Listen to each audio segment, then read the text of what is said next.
Nationally, we know that almost 2/3 of those entering our prisons are people that are revoked from probation and parole, and about half of those revocations are for technical violations, missing meetings, testing positive for drugs, things that are actually not new offenses. Of course, prisons have been around virtually forever, and so we know how to build 4 walls and surround someone. What's exciting is we're also finding that there's ways to safely supervise more offenders in the community, particularly nonviolent offenders. So to the extent that we can, through some of these technologies and medical advances, improve compliance with probation, we can have a tremendous effect in driving down the incarceration.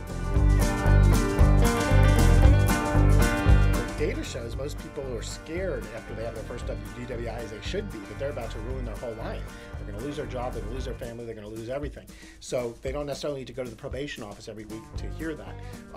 And those probation officers are going to focus on more high-risk people. So instead what they can do is call in, and this system automatically recognizes their voice, and they answer questions about where they're living and other updates, and that then can be subsequently listened to if needed.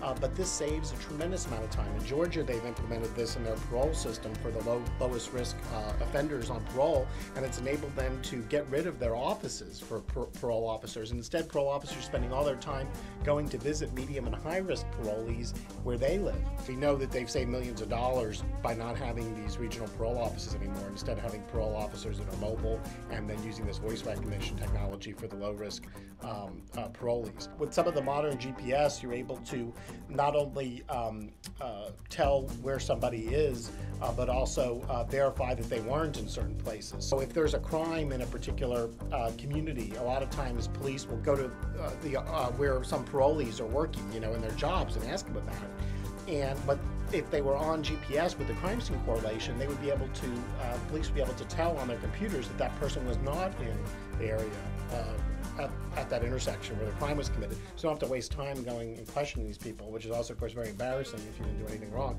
There's also now a system where you can blow into something on your home phone to show that you aren't using alcohol. And so those things really help us deal with the fact that alcoholism doesn't just present problems in terms of drunk driving, it presents problems in terms of domestic violence and other types of crimes. So our main goal is to actually get the person to stop drinking, not just to stop driving while drunk. We actually want them to stop abusing alcohol. If you over-supervise low-risk offenders, making them come into the probation office every week and things like that, you actually can get worse results. I think what you're seeing is, just as we've seen in education and healthcare and some of these other policy areas, how innovations are enabling us to do more with less, we have that opportunity now in corrections.